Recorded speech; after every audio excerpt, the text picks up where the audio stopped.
Nagumpisa ang kabanata sa isang candy shop. Makikita dito si Maymay na nagtatanong kung magkano.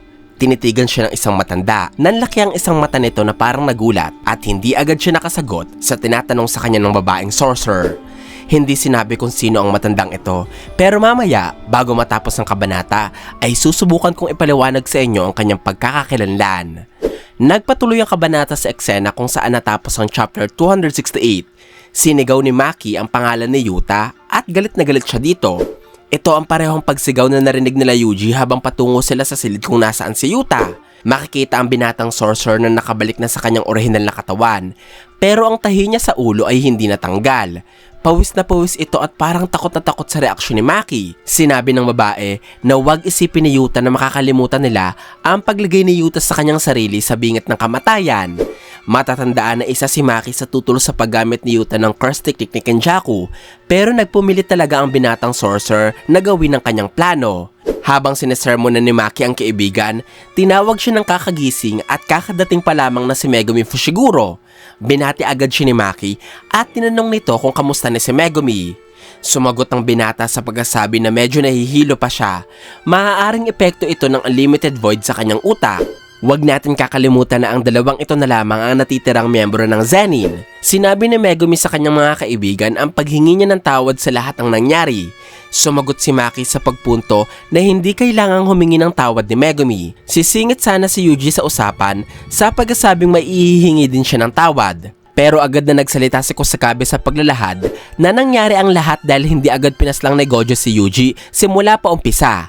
At biktima lamang din si Yuji ng mga plano ni Kenjaku.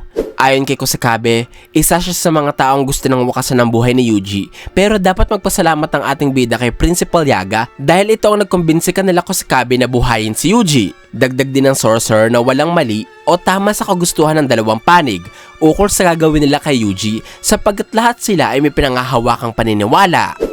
Ang pagliligtas ni Yaga sa buhay ni Yuji ang naging dahilan para hatulan din siya ng kamatayan ng Jujutsu Society. Pinayuhan ni Kusakabe ang kanyang mga estudyante na huwag magilty sa mga nangyari sapagkat ang mga mas nakakatandang kagaya ni Kusakabe ang dapat sisihin. Ngayon ko lang napagtanto na sa kabila ng pagiging malaking organisasyon ng Jujutsu Society, wala man lamang ibang mas bihasang sorcerers na tumulong sa kanila gayong ang pagkalaban sa mga curses kagaya ni Suko na ang unang layunin nila sa mundo. Tinanong ni Yuji kung paano nagawa ni Yuta na makabalik sa kanyang katawan.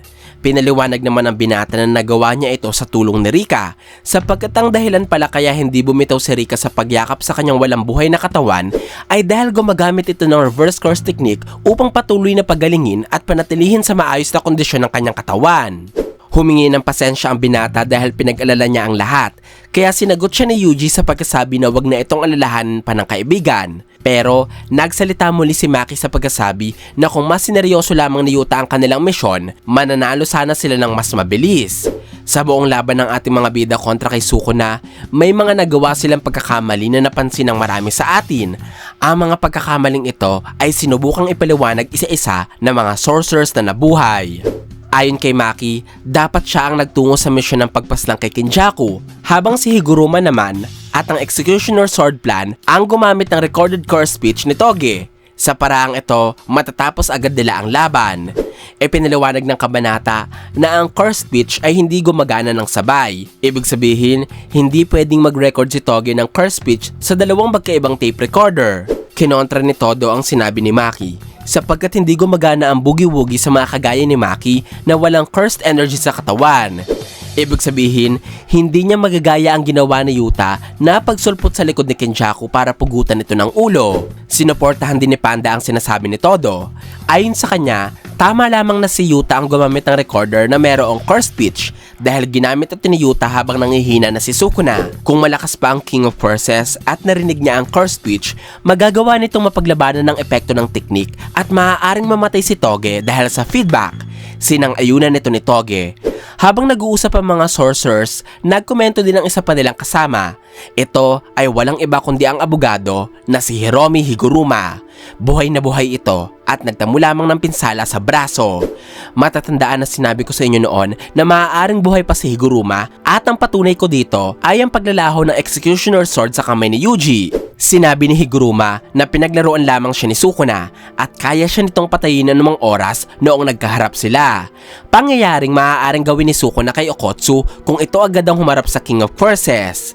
Pinaliwanag ni Higuruma na siya ang nagdesisyon na gamitin ng recorder sa loob ng domain expansion ni Yuta dahil bukod sa walang makikialam sa loob nito, hindi din pwedeng pakinabangan ito ni Higuruma sa kanyang sariling domain expansion na nagbabawal ng kahit na anong uri ng karahasan. Pinuri ni Kusakabe si Higuruma dahil nakakagulat na ang isang taong 2 buwan pa lamang na sorcerer ay buhay pa din hanggang ngayon matapos direktang tapatan si Sukuna. Sinabi ni Higuruma na maswerte lamang siya. Hindi tinanggap ni Maki ang paliwanag ng kanyang mga kasama sapagkat ipinunto niya na meron pa ding pagkakamali si Yuta, kabilang dito ang hindi agad pagdating ng kanilang mga backup mula sa abroad. Ang tinutukoy niya dito ay sila Miguel at Laru. Ang dalawang sorcerers na ito ang nagligtas kay Wiwi mula sa kamatayan, tumulong sa kanila para maputol ang isa pang kamay ni Sukuna at ang nagbigay ng tsansa kay Yuji na mabitawan ng kanyang unang Black Flash sa katawan ng King of Curses. Sumang-ayon ang lahat sa sinabi ni Maki, kaya dumepensa agad si Yuta sa pagkukwento na sinabi sa kanya ni Miguel na hindi sila makakarating. Pero hindi pa rin tinanggap ni Maki ang paliwanag dahil mali pa rin daw si Yuta dulot ng pagpapakita ng dalawang cursed user sa laban. Siguro, mas mapaplano ng ating mga bida ang kanilang estratehiya kung kinumpirma agad ng dalawa ang kanilang pagsama. Upang matulungan ng kaibigan mula kay Maki, sinabi ni Yuji na kung hindi dahil sa curse tool ni Yuta, hindi niya maitatago ang kanyang mga putol na daliri. Pero binara siya ng babae sa pagpunto na pwede naman itong bumili ng gloves sa hardware. Hindi nagpatalo si Yuji, kaya sinabi niya na ang unlimited void ni Yuta ay sobrang paminsala kay Sukuna. Pero hindi pa din kumalma si Maki at kinuwelyuhan pa rin si Yuta. Nakakatawang sinisisi ni Maki si Yuta gayong hindi niya masasaksak ang King of Curses kung hindi dahil sa domain expansion ni Yuta. Sumali na din si Hakari sa pagtatanggol kay Yuta. Sinabi nito na sa tingin niya ay sobrang nakatulong ang pananatili nila sa loob ng katawan ni Rika sapagkat nagawa agad nila na makalusob kay Sukuna matapos nitong talunin si Gojo. Kaya tagumpay din si Hakari na maihiwalay si Oraumi mula sa King of Curses. Inamin din ni Todo na marami siyang pagkakamali sa kanilang misyon sapagkat kahit pinaghandaan nila ni Meimei ang domain expansion ni Sukuna, naiwan pa rin si Choso at Yuji sa loob nito. Naging dahilan para mamatay ang kapatid ng ating bida. Tinanong ni Kirara kung ang distansya ba nila Yuji ang naging problema. Sinabi ni Todo na ang naging problema ay dulot ng sobrang tinding cursed energy ni Sukuna. Hindi niya maramdaman ng kanyang brother at hindi niya ito nailabas mula sa loob. Malungkot na nagkomento din ng sorcerer na si Takuma Ino. Sinabi niya na nasa gitna din siya ng malevolent shrine at furnace ni Sukuna noong dumating si Wiwi para iligtas siya. Kaya dapat ay tinulungan niya man lamang si Choso. Agad na sumagot si Yuji sa pagkasabi na mapapas lang siya ni Sukuna kung wala si Choso, kaya walang may kasalanan sa kamatayan ng kanyang kapatid. Medyo kumalma na si Maki at sinabi niyang hindi niya din talaga sinisisi si Yuta dahil kahit siya din naman ay halos bumigay na matapos ang dalawang Black Flash ni Sukuna. Bukod kay Maki, inilahad din ni Kasumi Miwa ang matinding takot na naramdaman noong pumasok siya sa laban upang markahan si Maki sa gitna ng domain expansion ni Sukuna. Kung siya lamang na iligtas ni Todo at naiwan si Maki, siguro ay sisisihin niya ang kanyang sarili. Sunod na humingi ng tawad si Momo dahil wala siyang nagawa para tulungan ng kanyang mga kasama. Agad siyang sinagot ni Meimei sa pagpapaalala na naging magandang sasakyan para sa kanya ang walis ni Momo. Maaaring ito ang sinakyan ni Meimei para makapunta ng mabilis sa taas ng mga buildings habang abala si Wiwi sa pagliligtas sa kanilang mga kasama. Sinabi naman ni Hakari ang kagustuhan niya makaharap si Sukuna kapag natalo niya si Oraumi, pero sobrang lakas ng cursed user kaya hindi ito nangyari. Si Hakari ang isa sa pinakamalakas na estudyante ng Jujutsu High, maging si Gojo ay hanga sa kanyang kakayahan, kaya ang matagalan siya sa pakikipaglaban kay Oraumi ay isang testamento sa lakas ng alagad ni Sukuna. Sinabi naman ni Nobara na tulog siya habang nagaganap ang laban at nagising na lamang siya noong malapit na matapos ang laban. Noong marinig na ang mga pagkakamali at pinagsisisihan ng kanyang mga kasama, buong pagyayabang na ipinagmalaki ni Wiwi na sigurado siyang walang kokontra sa kanila kung sasabihin ng bata na siya ang MVP sa laban nila kay Sukuna.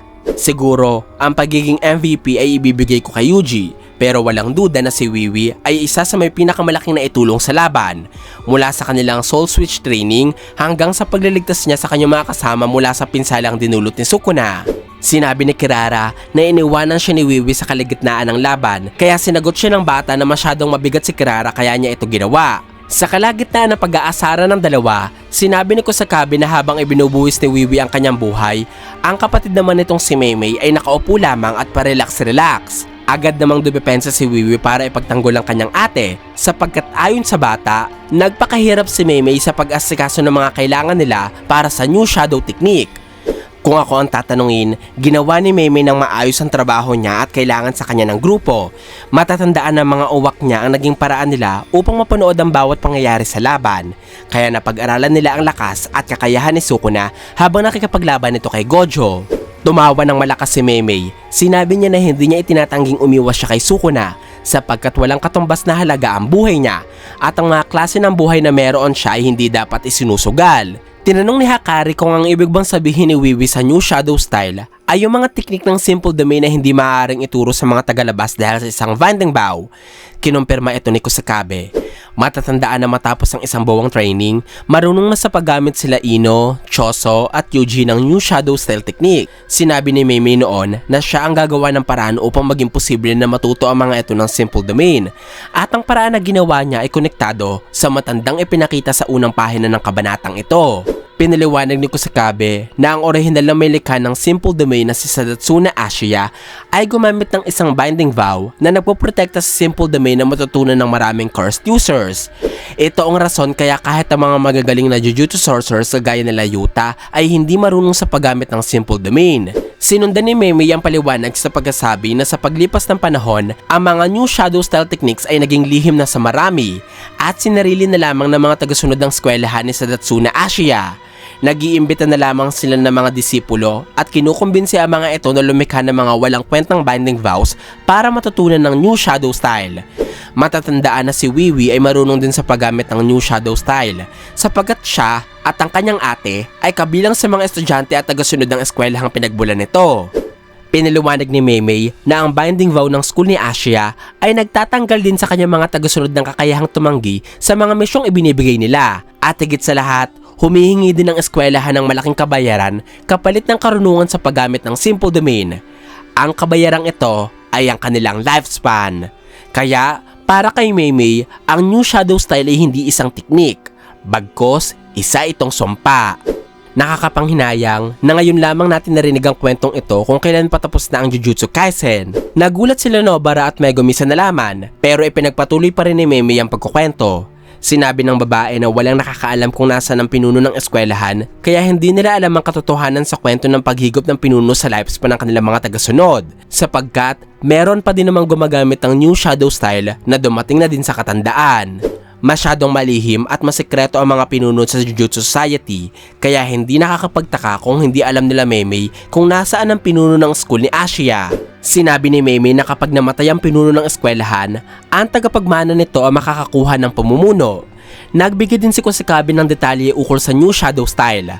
Ayon sa kanya, ang mga pinuno lamang ng eskwelahan ang may kakayahang tanggalin ang bisa ng binding vow. Sa kasamaang palad, wala sa kahit na sino ang nakakakilala sa pinuno ng school. Sa puntong ito, mapapagtanto natin na mayroong ginawa sila Maymay sa pinuno ng eskwelahan kaya naging posible ang pagtuturo nila ng teknika nila Yuji. Itinama ni Maymay ang paliwanag ni Kusakabe sa pagsasabi na walang nakakakilala sa pinuno noon. Pero nagbago na ito ngayon. Nagtaka si Nobara. Kaya nagsalita muli si Kusakabe sa pagkasabi na siya na ang bagong pinuno ng Ashiya School of New Shadow Style. Nagulat si Miwa sa narinig. Inanunsyo ni Kusakabe sa kanilang lahat na ang binding vow at ang mga kwento ukol sa lifespan ay hindi na problema ngayon sapagkat inalis na niya ito. Si Kusakabe ang isa o maaaring ang pinakamagaling na user ng New Shadow Style sa kwento. Naging grade 1 sorcerer siya dahil lamang sa galing niya sa paggamit ng New Shadow Style.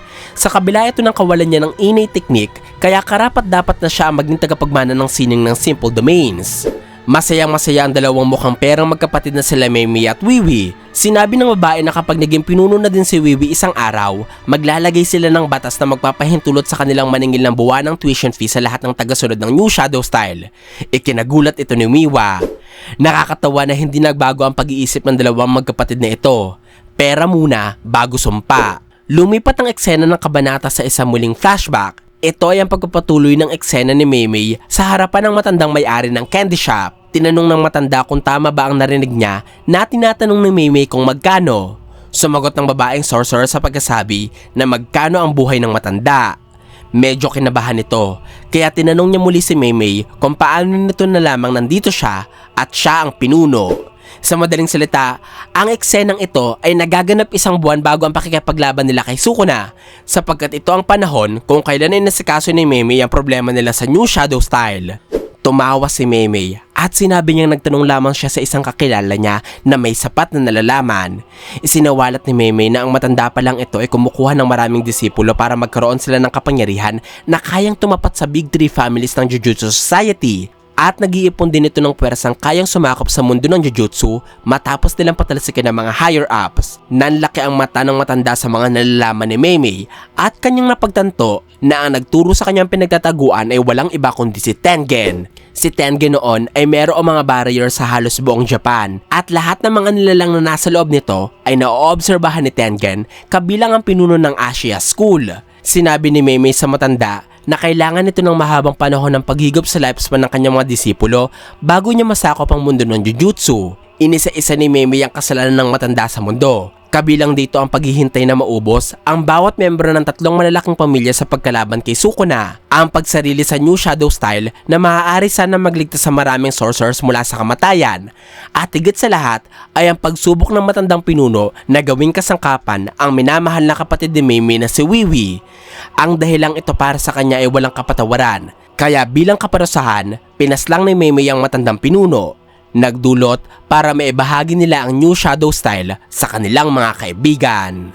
2 kabanata na lamang ang natitira at sa ngayon ay mapayapa pa ang lahat at walang kahit na anong bahid ng kasamaan ang ipinapakita sa istorya. Tuloy-tuloy kayang ganito ang mga susunod na kabanata? Yan ang dapat nating abangan sa nalalapit na pagtatapos ng Jujutsu Kaisen. Ito po ang full chapter review ng chapter 269 ng Jujutsu Kaisen. Sana po ay nagustuhan nyo ang aking paliwanag. Kung may mga katanungan pa kayo o gustong idagdag ay wag po kayong mahihiyang mag-iwan ng komento sa ibaba. Maraming salamat po sa panonood ng aking videos. Ako po si JE, hanggang sa muli!